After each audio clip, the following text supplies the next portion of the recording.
In their 2009 book, The Myth of Prison Rape, Professors Mark S. Fleischer and Jesse L. Crenart provide the reader with a detailed description of their research methodology.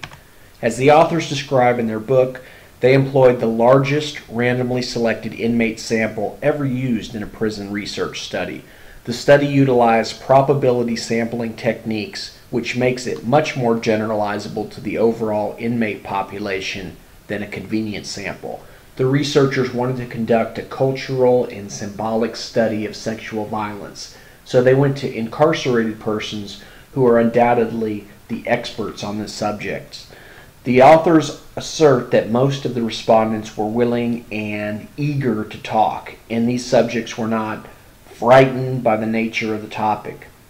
Fleischer and Crenart also had former inmates design the research questions, and these were pre-tested on a focus group. In this respect, the methodology was quite sound, and it led to some very interesting interviews. The fact that the questions were field tested at both men and women's facilities shows that the authors paid very close attention to their methodology.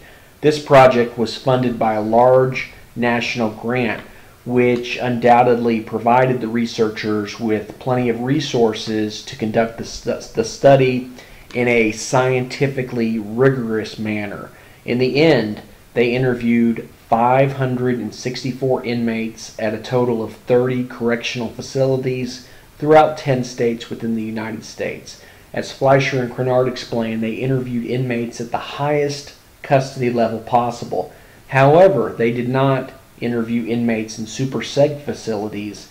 In a super seg maximum security facility, inmates tend to be locked up for up to 23 hours a day and have virtually no physical contact with anyone. Therefore, it would have been a fruitless exercise to interview these offenders. Custody level actually means something different in every state and tends to vary in definition from state to state. For the purposes of this study, just know that the authors interviewed hardcore felons who were incarcerated for breaking major laws. Keep in mind that the authors were given a roster of all of the inmate names for each facility that they visited. And since every inmate had a possibility of being interviewed, this made the sample probability based, and therefore it was more generalizable to the population. The authors did not want to be accused of stacking the deck by talking to only certain types of inmates. So again, every inmate had an equal probability of being included in the sample. Many of you are probably familiar with systematic sampling and how this works. For more information regarding the sampling technique, I would encourage you to look at a good research methods textbook. Also, it is important to point out that the authors obtained informed consent from each and every research respondent. Prisoners are considered to be vulnerable populations, and in fact, some prisoners' rights advocates believe that academicians should not conduct social science research with inmates, as inmates may not actually be capable of giving true consent. The argument goes that these subjects may feel coerced to participate, even if they are not actually being coerced. Fortunately for Fleischer and Crenart, their study was able to get approved by an institutional review board, though it is likely that this may have been done with at least some degree of difficulty. The authors do not provide a discussion of the IRB process. However, I think this would have made for some very interesting reading. Fleischer and Crenart discuss how they conducted the interviews and contend that all of the interviews were done in a natural style, in much the same way that one would converse with friends in the neighborhood coffee shop. The authors discuss in some detail how they developed rapport with the research subjects. Also, the interviews were not recorded. While the prison administrations strictly outlawed the use of recording instruments, Fleischer and Crenart also speculated that recording devices may have inhibited the research subjects. So instead, they brought their laptops into the facility and they typed the subjects' responses as best they could. Most of the interviews ran about 90 minutes. However, some lasted as long as 6 to 7 hours. Once the interviews were completed, the authors had thousands of pages of text and then utilized qualitative research software in order to analyze the results and detect themes and patterns.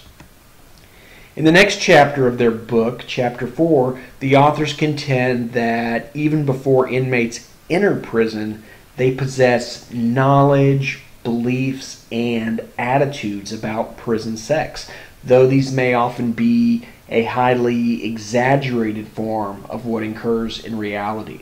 Also, tales of sexual violence tend to be spread throughout the prison through rumors, innuendo, and gossip. In one of the supplemental articles for this week titled Prison Rape Lore in Correctional Settings, my colleagues and I utilized the SPSS component of Fleischer and Crenard's database, which was publicly available on the International Consortium of Political and Social Research website.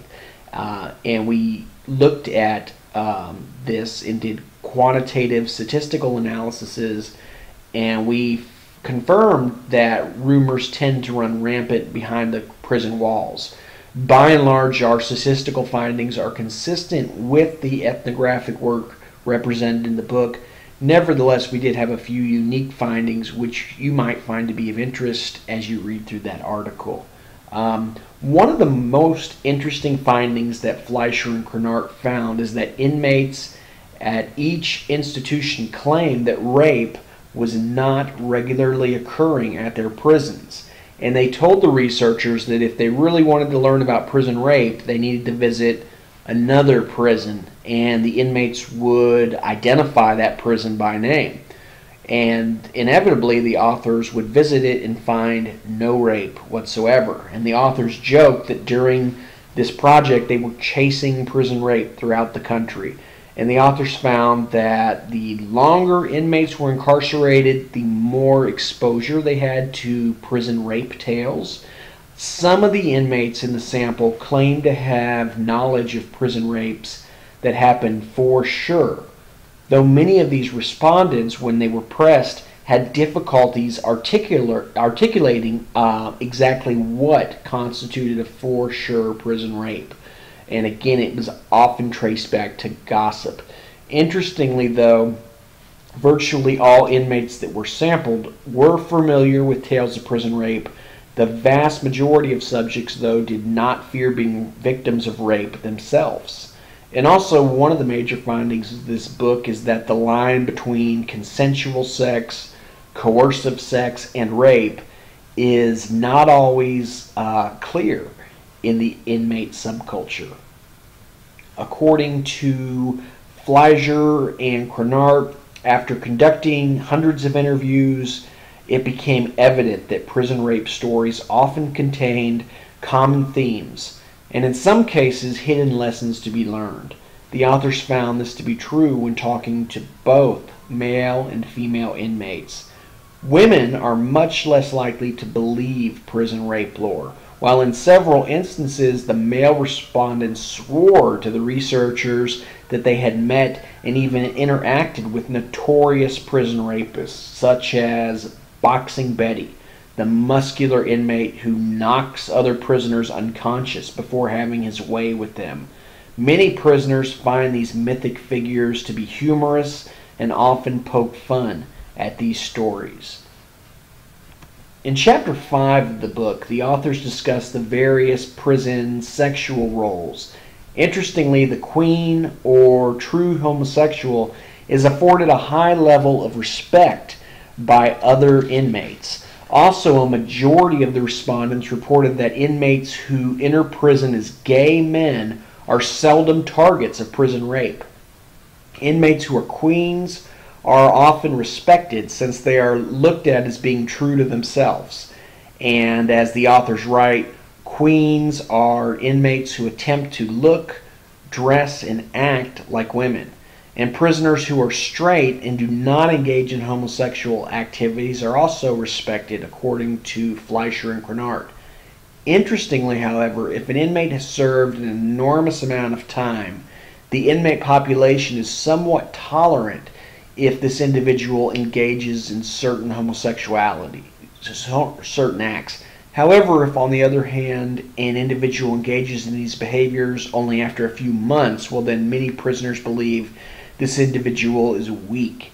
And inmates who engage in homosexual behaviors on the down low are also the lowest run on the straight hierarchy, since they are not open about their sexual activity. And when asked, inmates who have served more than 5 years in prison but less than 10 years estimated that more than 30% of their fellow prisoners were on the down low at some time. Given this, as well as other findings which are presented in Chapter 5, the researchers found that with the right amount of time and opportunity, sex roles shift during an inmate's stay. After conducting and analyzing the interviews, Fleischer and Crenart conclude that prisoners have low opinions of inmates who rape other prisoners. By and large, most of the respondents who were interviewed perceived that these offenders who raped other offenders did not have close allies, and they tended to be loners. The respondents suggested that well-connected mainstream inmates would not risk their reputations by attempting to rape another offender. Also, most of the respondents stated that there is no shortage of inmates who are willing to have voluntary sex. Therefore, an inmate does not have to resort to prison rape. The respondents did see a distinction between a rapist and a turnout artist. Turnout artists did not have the negative stigma of being rapists, since they do not bully or stalk their victims. Instead, turnout artists use their social skills to get what they want.